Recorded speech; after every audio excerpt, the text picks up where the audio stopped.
Kalau kalian kreatif,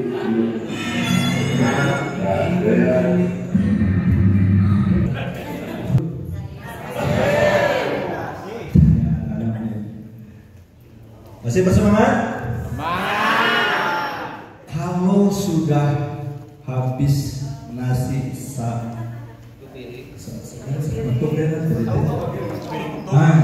terus sudah habis 10 lagu, lamun tersemangat kaji apa ini? Nah itu mungkin nanti cuma karena dua itu lamun aina nundukan teh, obat nyanyi untuk bahwa jadi sok ada kira. Baik, sesi kedua ini sebenarnya saya agak dilematis. Karena tadi sebelumnya saya sudah minta sesi kedua ini Pak, kalau saya lihat ini tentang membangun kerangka berpikir kelembagaan. Tah ieu teh naon kela. Nah, sesi ini bukan saya yang banyak ngomong. Secara materi tadi mau tidur awal membaca. Tapi sebetulnya itu buat hari ini. Tapi nggak apa-apa karena poin-poin sedikit tadi sudah disampaikan waktu pengantar. Gini, tujuan kita di sini merevitalisasi kelembagaan. Saya mengambil perumpamaan itu seperti halnya manusia. Saya membayangkan perkembangan psikologi manusia di usia 49 menjelang 40, apa yang terjadi? Menurut saya nggak jauh beda dengan EKTB ini. Dan tadi sudah panjang lebar disampaikan. Saya dikasih PR pertanyaan waktu rapat pertama kemarin. Mana Pak Lupi? Nah, luar biasa. Mana mic-nya? Jadi kesenggih. Mengulang pengalaman yang 2 hari. Saya diberikan pertanyaan. Ketika itu pertanyaan itu terlontar kepada Bu Tina kalau kita apa Bu Bilkis yang menanyakan. Siapa Pak Lutfi itu? Yang mana Pak Lutfi itu? Termasuk pertanyaan ini secara tidak langsung juga kepada saya secara langsung. Ternyata kalau dipikir-pikir benar juga ya. Lutfi itu yang mana, siapa dan apa gitu. Artinya berarti ada esensi atau ada nilai dari sebuah nama itu. Apakah entah itu dari secara fisiknya atau entah secara jasadnya. Karena kalau misalkan saya jawab dengan ini loh Pak Lutfi misalnya yang ada di depan kamu yang menggunakan batik dan sebagainya, ternyata itu bukan jawaban yang memang bisa diterima oleh Kang Faiz gitu. Malah Pak Roy masih bertanya, berarti kamu belum mengenal diri kamu sendiri. Ya memang betul. Artinya secara tidak langsung saya hanya memiliki nama gitu. Jadi seperti kalau disebut zombie mungkin zombie. Nah, di garis bawah hanya memiliki nama. Ya, tapi kita perlu betul-betul pemahaman, artinya pemahaman diri kita sendiri gitu, untuk mengenal lebih jauh yang lain. Karena kalau kita mengenal siapa Bu Tina, siapa Pak Herlan, siapa Pak Haji, itu hanya secara fisiknya saja. Nah, tapi kalau tadi saya juga sudah berbicara dengan Kang Faiz, saya jawab ruh, mungkin kalau yang disebut dengan Lutfi itu ruhnya. Jadi kalau yang itu yang ada nama, yang punya nama kayak itu. Ya itu mungkin itu saja yang baik sebagai opening. Terima kasih Kang Faiz. Tepuk tangan buat ruhnya sudah disampaikan sebabnya kenapa sampai di situ jawabannya. Udah nonton YouTube beberapa channel YouTube, salah satunya Buya Ayat Narosi itu disampaikan adalah bicik gitu. Baik, sebetulnya ini pembahasan sederhana. Cuma apa? Tadi saya bilang Kang Lutfi, kenapa seperti sesuatu yang repot? Karena kita tidak diajari di sekolah. Pak, Bu, ilmu apa yang terpenting yang harus kita pelajari seumur hidup? Kalau enggak dosa. So, ilmu tentang apa?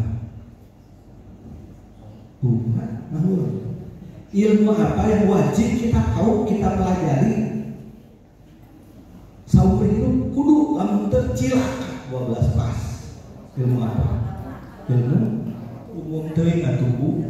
Aduh, iki sapan pemeliur cenah ke Pak Kus ke kemarin. Ilmu tentang ilmu syukur teh naon. Saya kasih tahu langsung, teu ngabisin waktu sok kasih kan tadi ke materi dalam. Ilmu tentang mengenal Allah cuma satu-satunya cara untuk mengenal Allah itu cuma satu. Apa? Kata Pak Haji Dede kemarin. Jalannya untuk mengenal Allah dengan mengenal diri. Man arafa nafsahu faqad arafa rabbahu. Prestasi itu ada di situ. Nggak usah kita sibuk pikirin ngejar prestasi, ngejar siswa, ngejar murid, ngejar nyaman murid kaman. Pantas kewentas ya KTBT layak dihuni siswa-siswa yang memang tujuannya ingin berprestasi. Jadikan magnet, jadikan tujuan sehingga orang tuh kesana itu bukan karena alternatif, tapi memang tujuan. Saya ingin masuk ke KTB karena ingin menjadi the best person. Ya, itu, cicingnan terus apa ya? Sibuk yo, padahal mau lagi. Kita ditahan, mau apa? Sekali lagi, kita layakkan saja, kita pantaskan gitu. Yang ada di pikiran kita sekarang, buang. Nyari murid buang. Karena hukum alam, Pak. Kalau kita memantaskan diri menjadi pribadi yang memang layak prestasi, itu mudah-mudahan tuh si prestasi, si uang deh. Cuma rumusnya rumah. Ya tadi. Nah sekarang kita buka. Menurut saya kira-kira dipahami nggak omongan saya? Itu sama aja. Kenapa dari tadi saya mindset coba dilihat lagi materi yang sudah di-share. Semua mindset. Dan 1 jam pertama saya hanya bukan sekali ngobrolan kayak begini. Salah satunya dia pernah ngobrol sama abah-abah usia 67 tahun. Daripada subuh sampai jam 11 pagi siang itu 3 kali ngecek kopi, ujungnya nangis. Hati teh tos Yuswa sakit. Kok baru kali ini saya dapat pertanyaan pikir teh, kamana wae aku si abah teh. Ketika bingung ditanya, Ari abah usut teh mana? Kan ini mestinya gini, secara psikologi. Dulu saya ceritanya pernah belajar jadi dosen psikologi perkembangan. Saya pelajari dari usia anak atau balita, anak, remaja, terus masa adolesen antara remaja akhir sama dewasa awal. Itu dinamikanya kayak apa? Wallahi, ini saya pakai wallahi ya. Kenapa Sultan Al-Fatih usia 21, bahkan ada yang bilang usia 19 tahun, itu bisa memimpin pasukan terbaik? Kan ada rahasianya. Ali makan sarua di mana anak kurang. Kalau samu, sahuap deh. Kan nggak mentang-mentang dia kemudian jadi panglima teribek langsung, kan nggak gitu. Ada sahuap. Sarena enggak. Jadi masalahnya di mana dengan anak-anak kita? Masalahnya di diri kita, karena kita produk pendidikan sebelumnya yang tidak mengenalkan pada esensi jati diri kita. Terus apa? Abdi ngomong dia Pak di depan kepala dinas. Tanggung jawab Bapak pikiran Pak. Bikin atuh mata pelajaran khusus, wow karena dibina itu bahasa orang mana. So, kesananya baru ajarkan anak tentang belajar tentang ilmu. Tadi Pak Lutfi sendiri kan ngaku beliau tiap hari ngapain? Ngajar tuh judulnya apa? Menyampaikan ilmu, arin ilmu teh naon. Ayatnya di mana? Kan nggak pernah kita belajar tentang ilmu itu apa. Sehingga wajar, Bu, Pak, ketika kita menyampaikan, ayo belajar, beri masuk ke kelas. Dan itu guru dengan jalan peke dokter diajar. Padahal kita salah ya. Kita seringkali nggak sadar gitu. Jadi guru pun nggak sadar. Ada guru ganteng, papan tulisnya anyar, sudah bagus lagi. Jadi yang mahal itu hidayah, kata bagus lagi. Bagaimana proses istilahnya instalasi hidayah dari Allah ya? Tahu nggak? Kan nggak mulai. Kita nggak pernah diajarin itu. Tiba-tiba saja, bagus kayak orangnya. Itu ada mekanismenya. Allah itu memberikan hidayah kayak apa? Nah, maksud saya ini saya kupas bukan perkara yang jadi dianggap aneh, dianggap sulit. Wah ini mau waktu urusannya. Jangan apa istilahnya itu kayak a priori gitu. Ini ilmu sederhana. Saya ajarin dari mulai kecil kok anak saya. Gitu. Jadi ilmu kamu akan dapat dengan bertanya. Nanya aja. Ketika anak usia SD kelas 5 sudah nanya, ya sejarah ini uangnya dari mana sih asalnya? Kan dia sudah bapaknya. Kelas 5 SD. Dari kelas 1 SD sudah diajar mikir. Gitu. Nah itu yang kita harus bangun di sekolah. belajar berpikir, karena esensi dari belajar adalah berpikir. Oke, kembali ke konteks. Hari ini yang sesi kedua ini kita dituntut untuk memikirkan tentang paradigma kelembagaan. Jangan lupa dari awal saya sudah ngasih ini 5C supaya parsial, tidak istilahnya kayak tadi paradigma parsial gajah. Jadi pakepu. Yuk kita berpikirnya holistik. Ada cangkang, kelapa tadi saya bilang.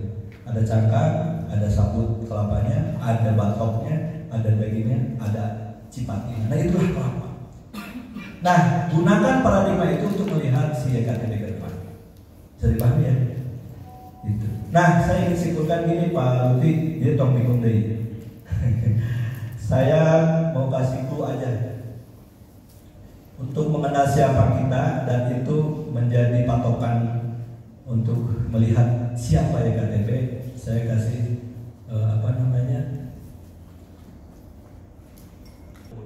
tabula rasa, bukan? EKTB harus punya paradigmanya gini. Setiap anak yang terlahir bukan kertas putih, tapi potensi terhebat. Setiap anak yang terlahir itu membawa benih berjuta potensi hebat. Jadi kami diksinya gitu, narasinya gitu. Jadi kalau kertas putih, 3T bisa nawan, 3T nawan, memang tidak tahu apa-apa. Tapi potensi hebatnya, walaupun orang insan, tapi asal itu dasarnya. Jadi paradigma tentang bayi yang baru lahir itu bukan tidak tahu apa-apa kemudian seperti kertas putih, bukan, tetapi potensi untuk mengetahui banyak hal itu ada. Potensi menjadi makhluk sempurna. Baik. Lalu dalam prosesnya ada input pengetahuan dan pengalaman sejak kecil. Dari situ mempengaruhi, kemudian ada faktor pengaruh lingkungan dengan mindset dan akal kultural yang masing-masing. Nah, saya di sini ininya bermasalah semua. Ya, pengaruh lingkungan bermasalah, menimbulkan mindset dan lingkungan dengan mindset yang bermasalah, dengan akal kultur yang bermasalah. Kita bisa lihat lingkungan kita dengan lingkungan di daerah lain pasti beda-beda, dan itu melahirkan produk manusia yang berbeda. Kemudian itu semua melahirkan salah pengetahuan dan menimbulkan salah pergaulan. Itu udah natural. Jadi maksud saya ini menjadi mindset untuk kita melihat sebuah proses. Kemudian dari proses itulah muncul perbendaharaan pengetahuan. Kalau salah, ya salah. Nah itu semua melahirkan salah mengidentifikasi, salah menentukan prioritas. Dari sana melahirkan salah isi pikiran, miskonsepsi tentang banyak